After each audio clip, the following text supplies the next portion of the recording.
How do we reduce mortality by 40% before age 70? Global mortality is declining, however, at different paces, in different regions, by different age groups, and by different causes.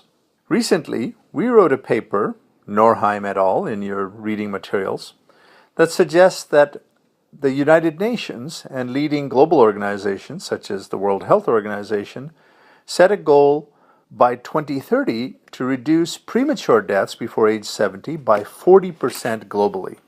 Now that's an ambitious yet achievable goal if every country takes the right set of priorities on the right diseases and at the right age groups. Now within this overall goal, there are really important subset goals. The most important one is avoiding 2/3 of child and maternal deaths, which would take global deaths from about 7 million today down to about 2 million or a little lower by 2030. Bill Gates and Melinda Gates have very much dedicated their careers to try to achieve this goal in their lifetime, and it might well be possible that the world gets there. The second group of important targets is a 2/3 reduction in tuberculosis, HIV, and malaria deaths. Now, this is possible if there is much better control of each major infection and better prevention and treatment. And much of this benefit would arise before age 50. So overall, you could achieve perhaps a halving of deaths before age 50. Instead of 20 million deaths before age 50, at current death rates, the world might be able to have that down to 10. So the other goals to keep going are a 1/3 reduction in deaths from non-communicable disease. Now, most of this would help people between ages 50 to 69. And finally, there's a 1/3 reduction in a set of other causes, other communicable diseases, undernutrition, injuries, and these too would benefit mostly people before age 50. Now, the overall guideline to achieve these goals has 4 important points. First, there's a need to continue national and international programs that were begun by the Millennium Development Goals, the MDGs, which are going to end this year in 2015.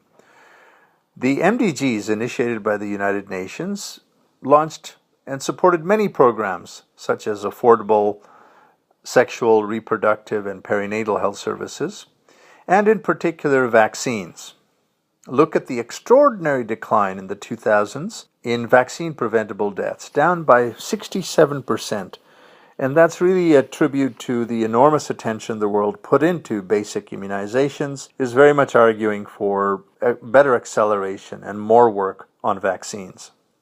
So these programs are absolutely important to continue.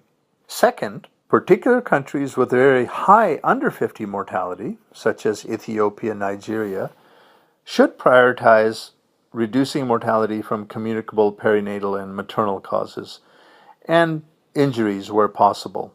And in these settings, investing in cost-effective healthcare will have the best impact on improving life expectancy.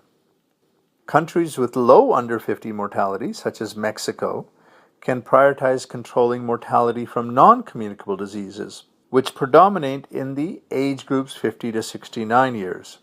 If you intervene by reducing deaths at those ages, 50 to 69, you start doing interventions which will also benefit younger ages. And the most important determinants of these are going to be smoking, as you learned earlier, high blood pressure, bad cholesterols, diabetes, and the treatments that are required for those also need to be increased. Widespread, simple treatment.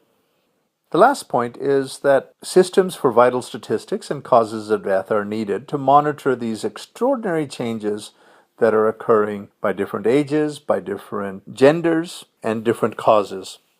Let's also see how we might be able to apply this broadly at the country level.